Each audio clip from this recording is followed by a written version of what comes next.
Hello students, in this video we will learn about the remaining methods of file allocation. So let's see what are the remaining methods of file allocation. So the second type of file allocation method is linked list allocation.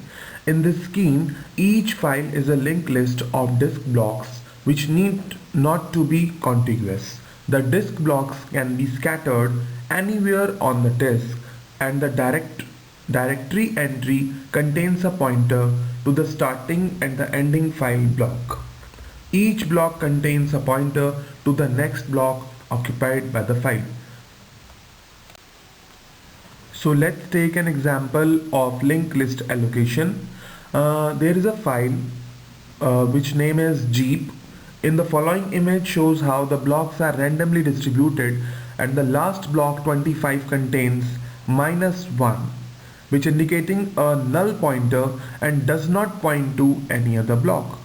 So the starting point of my directory of my file in the directory, that is 9, and which is a random value, okay, and after that 25 is the ending value. So our Jeep file starts from 9 and it will end at 25. These are the advantages of linked list allocation. This is very flexible in terms of file size. File size can be increased easily since the system does not have to look for a contiguous chunk of memory. And this method does not suffer from external fragmentation. We have already discussed what is fragmentation and what types of fragmentation, and which method is used to remove the external fragmentation, that is compaction. So this makes it relatively better in terms of memory utilization.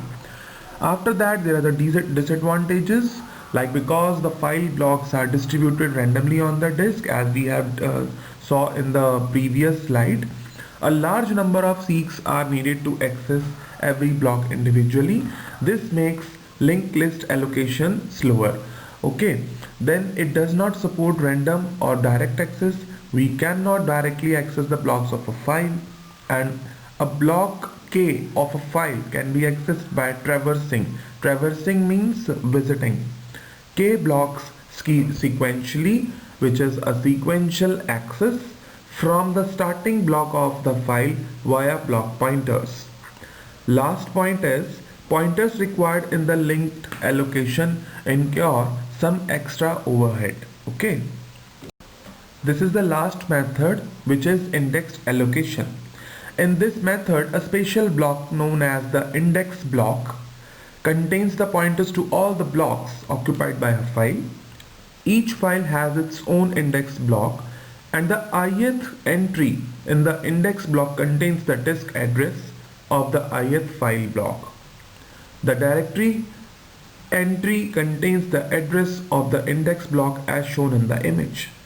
Like, my index value of Jeep file is 19. So in this diagram you can see 19 is highlighted, and after that whatever the blocks attached with this file, these are shown in this diagram, like block number 1, block number 9, block number 10, block number 16, block number 25.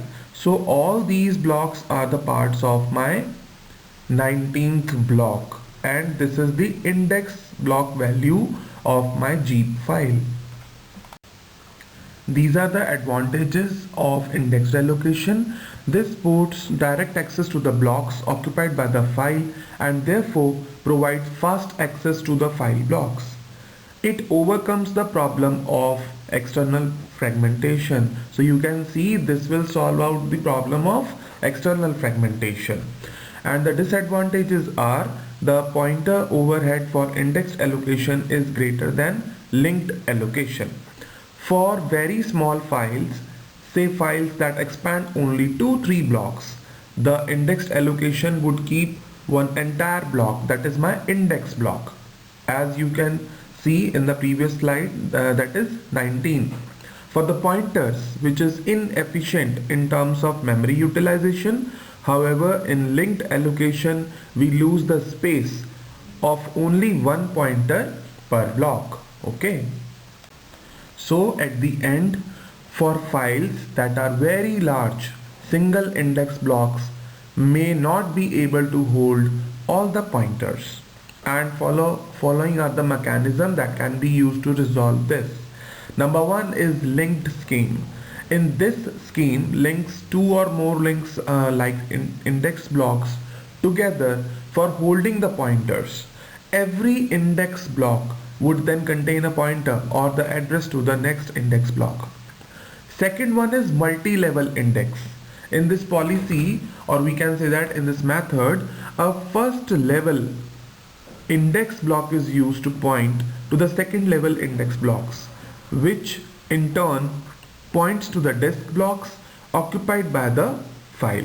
So this can be extended to 3 or more levels depending on the maximum file size. Last, combined scheme.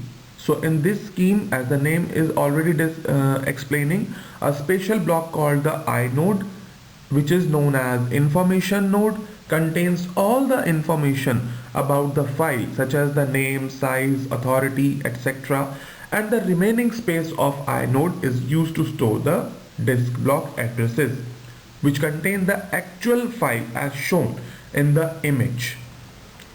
The first few of these pointers in inode can point to the direct blocks, that is, the pointers contain the address of the disk blocks that contain all the file, and the next pointer to the indirect blocks. Indirect blocks may be single indirect, double indirect, or triple indirect. Single indirect block is the disk block that does not contain the file data but the disk address of the blocks that contain the file data. Similarly, double indirect blocks do not contain the file data but the disk address, and the blocks that contain the address of the blocks containing the file data. So this is all about your indexed allocation. Thank you.